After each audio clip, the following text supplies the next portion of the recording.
Bună, Fecioară! Bine ai venit și mă bucur să te am aici alături de mine. Cum sunteți voi, dragile mele Fecioare sau dragele? Să vedem acum persoana care vine înspre tine. Ce energie aduce cu sine și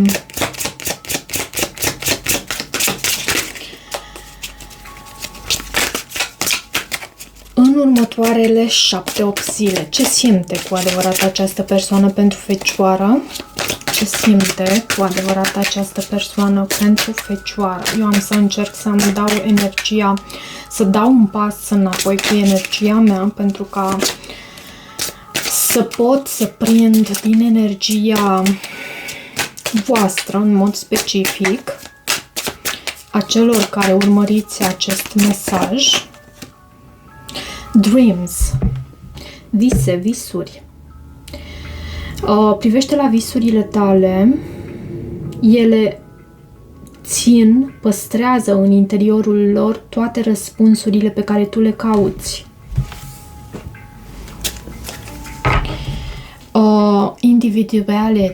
Individualitate. Ai grijă în ceea ce privește partenerii posesivi. Mențineți individualitatea ta și pentru tine este foarte importantă independența la modul, dar nu la modul așa rebel, nu la modul doar că vreau eu să fiu independentă. Pentru tine independența ta, liniștea ta, pacea ta este extrem de importantă. Să îți găsești un moment în care să te retragi cu tine este foarte important pentru tine. Și de aceea e bine să fii atentă în ceea ce privește partenerii aceștia posesivi, pentru că e în dreptul tău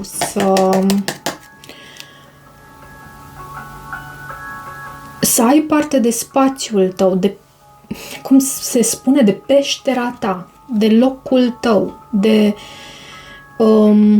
acel loc în care tu să poți să te retragi pentru a te reculege, pentru a scăpa de energiile toxice din jurul, care vin în momentele în care tu poți să intri în contact cu anumite persoane. Nu toate legăturile pe care tu le ai cu exteriorul sunt toxice, însă chiar și cu persoane care individual nu reprezintă ceva toxic, tu poți să, în dinamica cu anumite persoane, acea relație poate să devină toxică. Hai să vedem ce arhetip are această persoană. Ce arhetip are această persoană? Poți să ai de a face și cu o persoană destul de individualistă.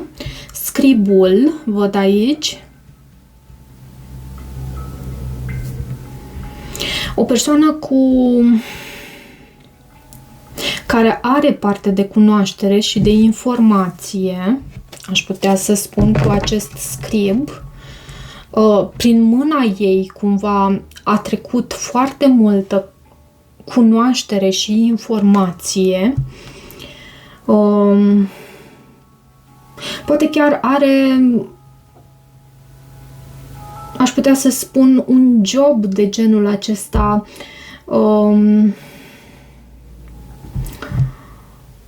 datorită căruia cumva această persoană a trecut prin multă informație, are parte de multă cunoaștere și asta datorită acelui job. Văd la baza pachetului Destroyer, distrugătorul, ok? Și o persoană care se eliberează de ceea ce este potențial destructiv, pregătindu-se pentru o nouă viață. Ok. Hai să vedem tarotul. Ce avem în dinamica între tine și această persoană? Cum vine această persoană în direcția ta? Ce simte, ce gândește, ce intenții are? Cum se arată? Ce simți tu? O provocare în această situație? un viitor posibil, un sfat și mai vedem dacă mai extragem. Da, cred că vom mai extrage și din acest oracol Romance Angels. Avem judecata. Judecata poate să reprezinte energia scorpionică și soarele. Poate ai de a face cu un scorpion. Și ce mai avem aici? Nebunul. Judecata mai poate să reprezinte și trezirea. Trezirea este cartea care de regulă este reprezentată de Arhanghelul Gabriel, cel care sună hornul și trezește pe toți la viață. Judecata de apoi cumva, dar și reconciliere. A da o a doua șansă mai poate reprezenta acel card judecata. Conștientizare iarăși.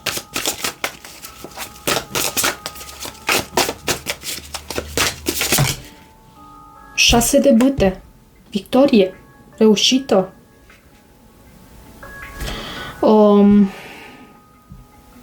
Ești câștigătoare. Reușești în ceva anume.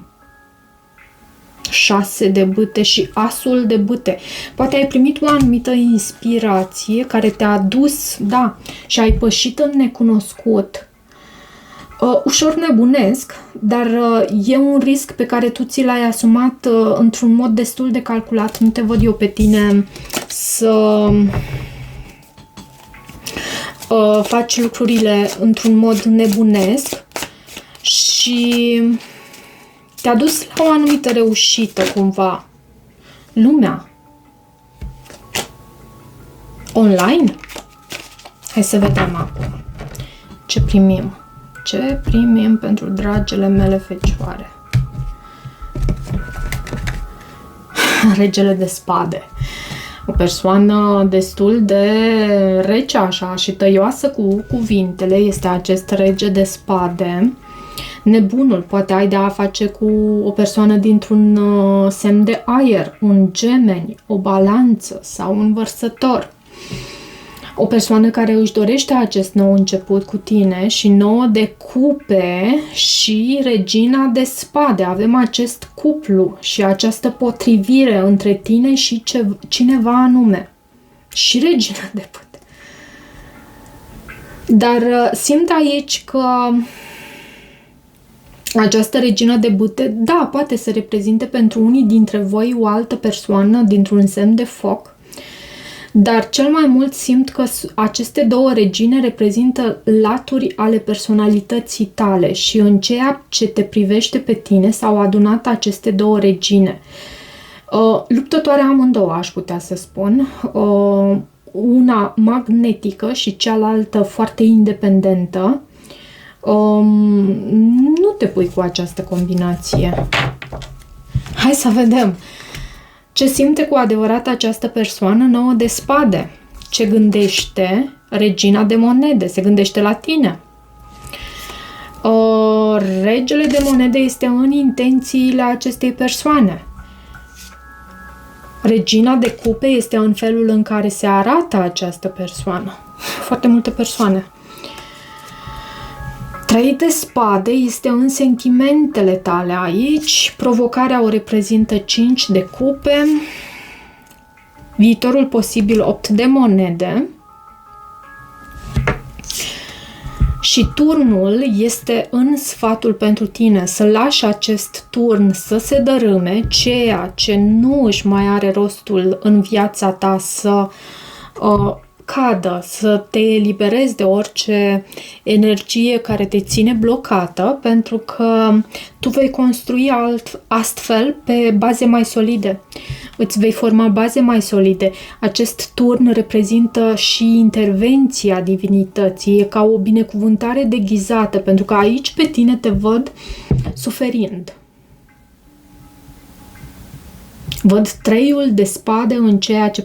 E o constricție așa a inimii, e o închistare și avem 9 de spade în sentimentele acestei persoane care vine înspre tine în următoarele 7-8 zile. 9 de spade este cartea stresului profund. Această persoană, deși în intențiile sale, vezi tu, și tu ești iubită de această persoană, deși iubită, să mă gândesc.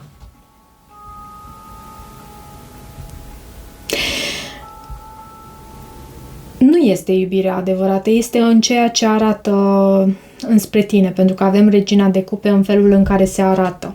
În sentimentele sale adevărate avem 9 de spade. Această persoană recunoaște faptul că ceva s-a dărâmat aici, ceva s-a încheiat, pentru ceva anume s-a pus punct. De ce 9 de spade? A venit 5-ul de monede și a venit întors.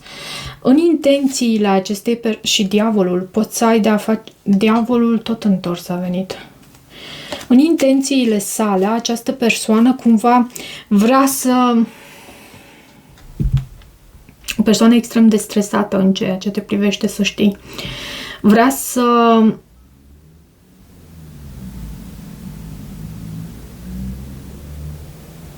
să vină într-un fel în care nu este. În sufletul său, în adâncul sufletului său, văd o persoană extrem de înfricoșată că te poate pierde.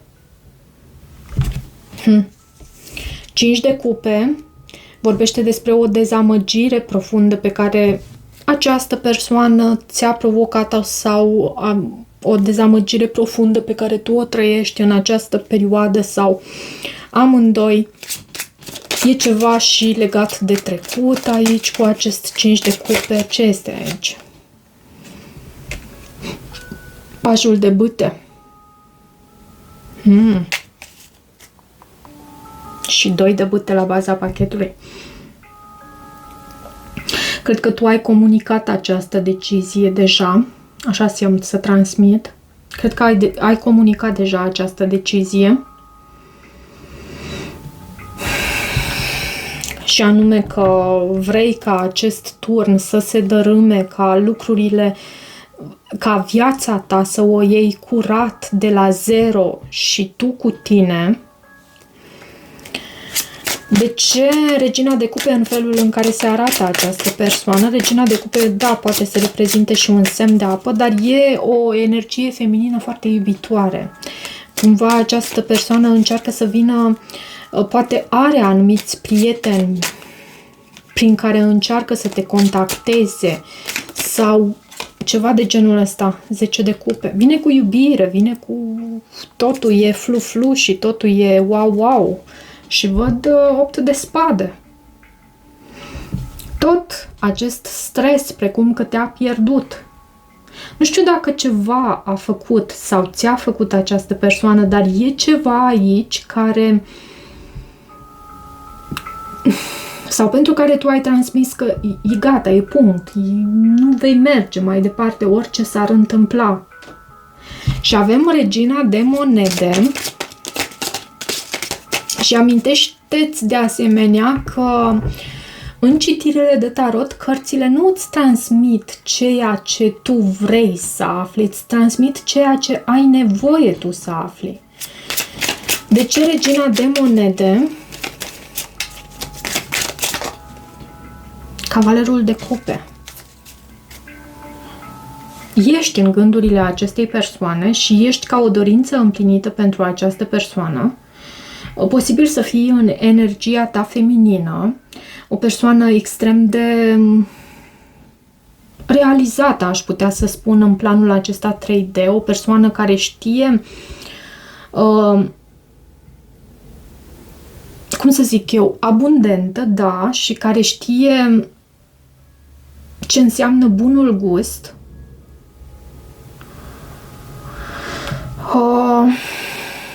Se gândește foarte mult la tine și la felul în care poate să vină cu această ofertă de dragoste, pentru că reprezintă o dorință împlinită pentru această persoană, această te prețuiește iarăși. Și văd din nou regele de spade, posibil să ai de a face cu un semn de aer. Pământ, mai văd aici scorpion, într-adevăr, Ce era aici? Era puțin aer. De ce 3 de spade în sentimentele tale? 3 de cupe. Ai. Și eremitul. E un trio aici sau e o persoană din comunitatea ta pe care sau de care tu vrei să te retragi? Și uite, văd și puterea. Tu ai puterea de a face acest lucru. Ai puterea de a te distanța.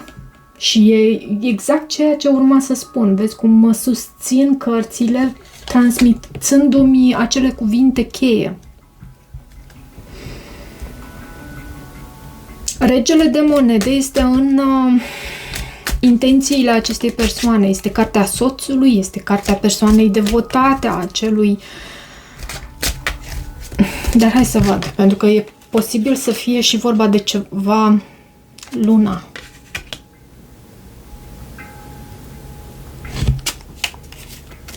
Luna și justiția.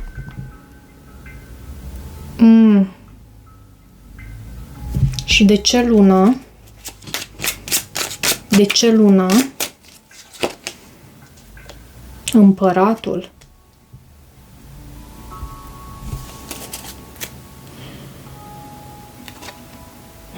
Nu prea reușește să... Cumva această persoană vrea să... E și o persoană destul de încăpățânată, nu renunță, din câte văd eu aici, dar am primit luna, cumva în secret această persoană are această intenție, această dorință de a deveni acest împărat pentru energia ta sau de a păși pe tronul acestui împărat, de a fi acea persoană pentru tine. Dar hai să vedem și viitorul apropiat. Ce avem în viitorul apropiat? E și ceva cu decepție aici. Sau ceva ce întristează această persoană. De ce 8 de monede? Pajul de spade și 3 de spade.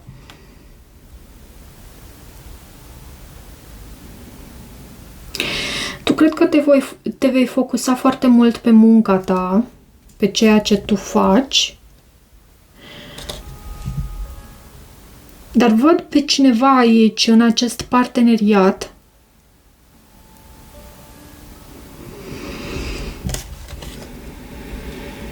care vrea să repare ceva anume. Văd și temperanța, este cartea echilibrului, și 2 de cupe și 3 de spade. Și pajul de spade. Ce este cu acest paj de spade? 8 de monede. Ce este cu aceste cărți? Cavalerul de monede. Lucrurile se vor, poate și în ceea ce privește comunicarea între voi, lucrurile se vor petrece destul de încet, dar văd că merg înspre a repara ceva anume. Comunicarea online poate să aibă loc, mesaje,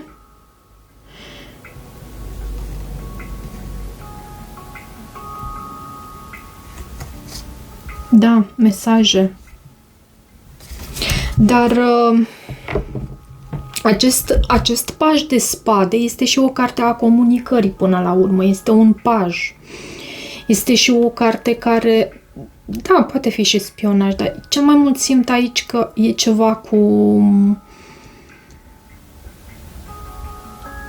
comunicare, nehotărâre, lucrurile se desfășoară destul de încet.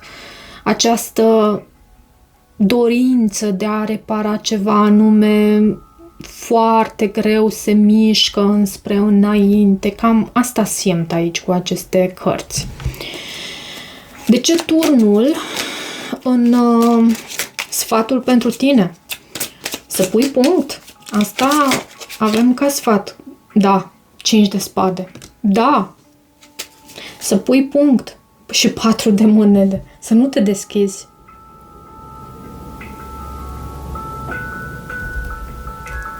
E în sfatul pentru tine. Și această persoană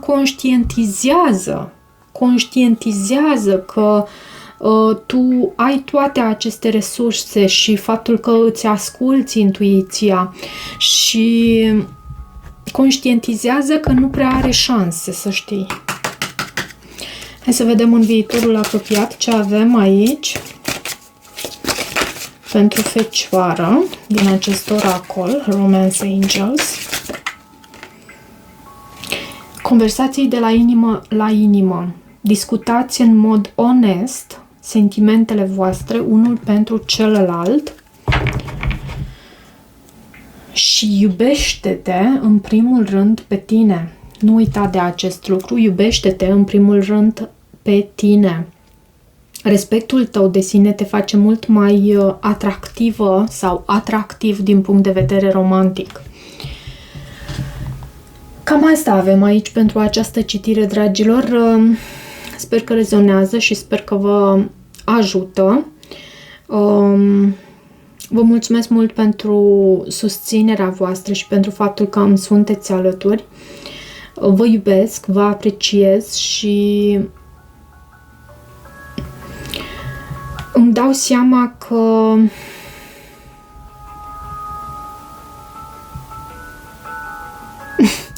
am să mă opresc aici și poate, cine știe, poate vom continua discuția asta, poate mai târziu, poate altă dată. Vă îmbrățișez cu drag, toate bune!